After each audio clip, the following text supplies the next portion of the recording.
Hello, and welcome to your weekly juice. Tips and advice on how to boost your confidence, conquer self-doubt, and keep you pumped all week.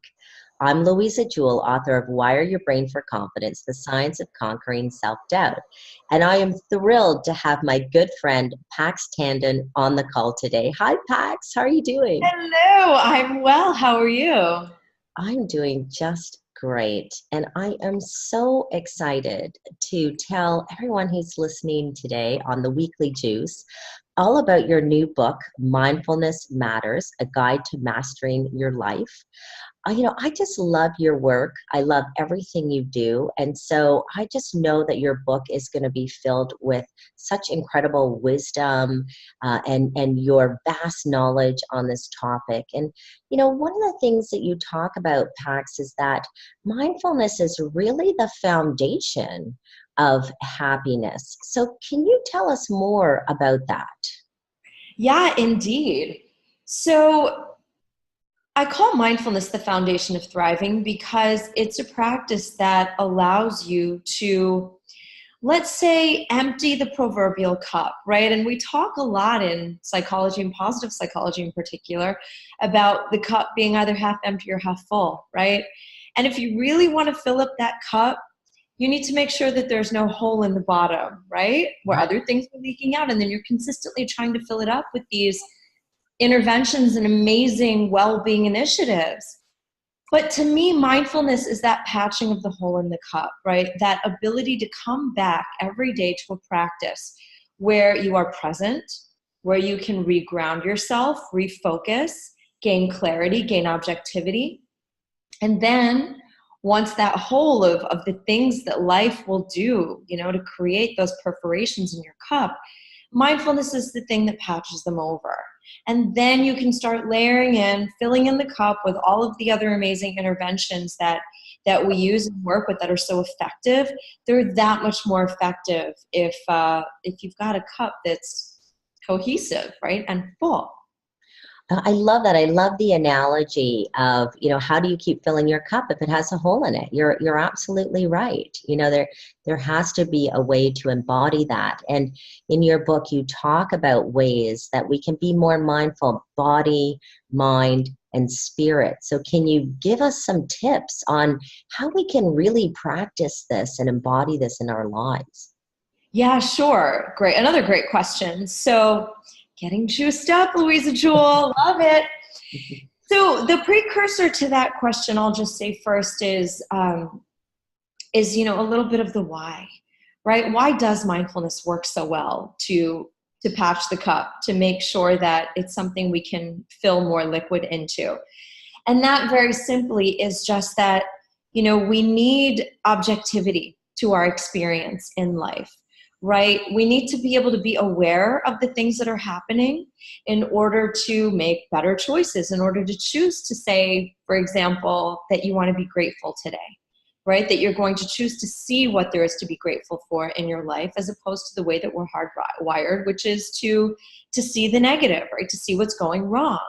And to make a better choice for your cognition, you need to be able to be aware of the fact, for example, that you're hardwired differently, and that in a day, oh my goodness, I'm going to a pretty negative place consistently, right? And that's just some of the substance of why this practice is so foundational and so effective, really, for people. And that's just one example. It helps you to actually develop and cultivate a presence, an awareness of life, because life is happening right here, right now, in the moment, right? It's not yesterday and it's not tomorrow, it's right here. And mindfulness is the practice of anchoring yourself back to the present moment, right? And when your mind wanders away from that present moment, of being aware of that, noticing is the first part of the practice, and then bringing it back to the present. And consistently just cultivating that bringing of your attention back to the present. A lot of the sort of misnomer in the word mindfulness is that it's about being able to sit still. It's about an empty mind. Yeah. Really, in the beginning, that's not it. That may happen as a result of the practice, which is a lovely side effect. But the majority of what you're cultivating is that ability to notice where your attention is, when it has wandered away from the present moment, you're ruminating about things in the past, you're shooting off to hyper planning about things in the future, being aware of that and coming back. That said, one of my most favorite tips, which I also talk about in Mindfulness Matters in my book, is linking the practice to an instrumental task. So one of the challenges that I see first and foremost with the clients that I work with is that they're really involved with wanting to make their lives better, and they know that this is their best shot. This is sort of the best tool that we have to lay this foundation. So they're about it. And then they do a few days and they're like, Pax, I can't make it stick.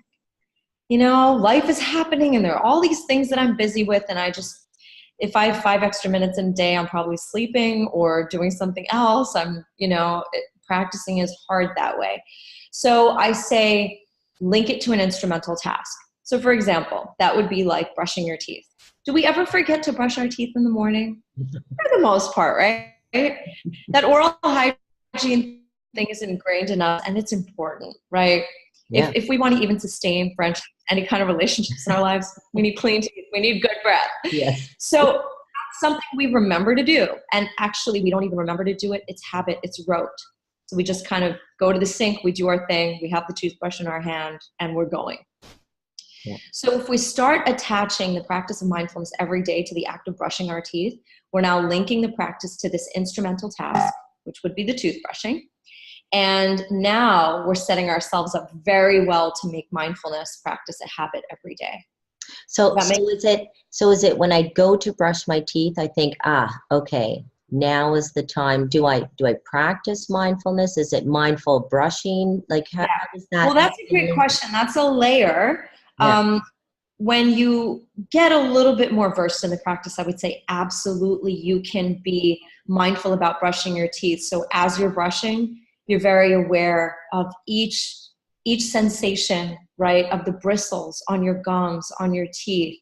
You're deliberate about the brushing. You're noticing which teeth are getting brushed, right? And you're noticing even more so if the mind wanders away with habitual tasks. You can just do them on autopilot. So as you get more versed in the practice, that is a beautiful way to just be mindful, at certain moments like brushing your teeth. But in this case, for more of a beginner, I would say that's a little bit more complex. Okay. I'm talking about more the link between, let's say, you're brushing your teeth, and then every day, right after you brush your teeth, before you do anything else, you go and sit down and you practice your mindfulness. Got it. Okay, got it. All right, good. Love it. Yeah, or as the case may be beforehand, but it's that trigger in your mind that you're going to brush your teeth, and if you start to work this, attachment between the two, eventually, it's just, I brush my teeth and I go practice. There was a time, Louisa, where I wasn't drinking as much water as I needed to. And just naturally, after I would brush my teeth in the evening, I would just go and get a glass of water and keep it by my bed, drink it up, and then go to sleep. And now, this was like 2 years ago, now I'll brush my teeth at night and I walk over to my bed and the thirst in my mouth is so hardcore because my body has linked it. There's a physiological linking that's already happened where my body's like, oh, you finished brushing, time for hydration. Yes. Yeah. It happens that quickly if you just work it a little bit for a while. Love it. Yeah, love it. Yeah. So do you have any other tips for us on, like say, for example, sometimes I find it hard to be mindful when I'm sitting down to do my work and I'm thinking of this and thinking of that. So do you have any tips on how to stay focused on, what it is to stay focused in the present moment? Yeah, that is a great question. I'm going to give an unsatisfying answer first and then a more technical, here's what you can do second. And the somewhat unsatisfying answer first is certainly that is the practice, that is the skill we're trying to cultivate, is that when you're sitting down to work, how do you keep your mind focused? There's a reason that a practice of mindfulness across all of these measures of success has a big part to play, right? Why GRE scores, right? So they've done a study on, that's the standardized test, the graduate record exam. to get into grad school. And mindfulness practitioners did better on the test, right? And there's a reason, because they're just able to stay focused in the moment. It's a very good question. And it's unsatisfying in a way, because it's like, well, it takes practice. They don't call it a practice because it doesn't take practice. That's what we're all losing a little bit in this world of distractions. Our handheld devices being the predominant culprit here, right? That we need to learn how to not go back to the phone and get distracted for a quick dopamine rush, but stay here on the task that we're trying to engage with, because multitasking is a myth. Task switching is what we're doing, right? So the brain is completely flitting between two things, and now your attention is 50% on each one of those two things. It's task switching. You cannot effectively multitask. That's a myth. So we really do want our attention anchored on whatever it is we're trying to do if we want optimal success. So now the more satisfying way to do that outside of the everyday practice is, that you can just give yourself a little self-talk, a little mental talking to, which is to say, all right, I'm here with this moment. I have to do this thing. And if you've got something on your mind, let's say the fight you had with your best friend, right? And it happened yesterday, and you're ruminating about it. Okay. Well, as a writer and author, my favorite hack out of this is to just take a piece of paper and for a quick minute, vent it onto the page. That is a very, very effective way to trick your mind into, I've already dealt with it. We ruminate because we're trying to figure things out. We ruminate because we're sorting it out in our minds, and we're expending a lot of mental bandwidth to do that. Yeah. So the hack is to just get a little piece of paper or your journal and write a few sentences like, okay, this happened. I'm going to give her a call tonight or tomorrow. And meanwhile, it's on the page now. I can let it go. And that is an unbelievably effective way for them to be able to focus. It just works. That writing is catharsis. It really does work. I love that. So it's almost like I'm writing, it's already done. And you know what I think it's good to be able to just even say, I trust that tonight this is all going to be done. It's all going to be fixed, and I don't have to ruminate about this anymore because I trust it will be done. Yeah. Absolutely. That trust piece. I love that you said that, because part of what's happening when you put it on the page is that it's in black and white. Yeah. Or purple and white, because purple's my favorite color pen. Whatever it is, it's in black and white. It's on the page. And that says something to our brain about that trust piece, that it's being dealt with. I can trust that it is.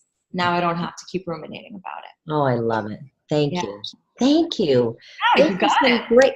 Those are some great tips. I really love this, Pax. So to ground it in sort of an everyday habit, like I love the toothbrushing because we all do that. So ground it in that daily habit, right? Yeah. And then, and then again to, something that's on your mind, get it down on paper and trust you've already got this handled. Get it out of your head so you can stay focused. I love it.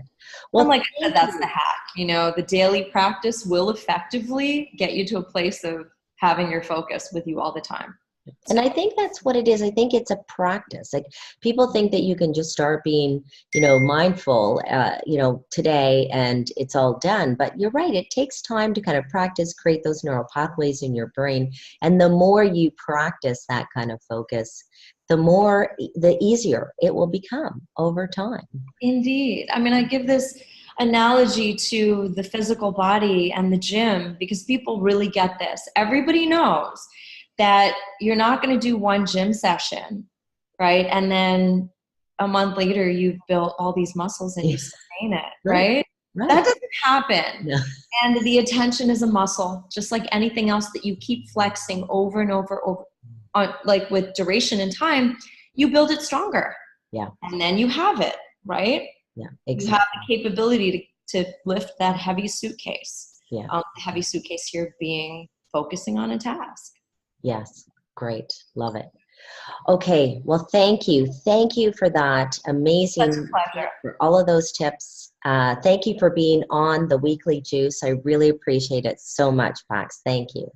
And thank you for the work you do, Louisa. This is such a beautiful way for people to come to well-being. And so I'm just happy to be a part of it. Wow, I'm so happy that you're here. And it's because of people like you that I can share all of this information. So we're going to share all the information about how to be able to buy your book, Mindfulness Matters, and good luck with all of it. And we're so excited to hear more about it. I can't wait to read it. So thanks again, Pax. And for all of you, thanks for joining us on the Weekly Juice. If you enjoyed this tip, please share it with your friends. I will see you next week on my Weekly Juice. And in the meantime, go kick some butt. All right. See you next week, everyone.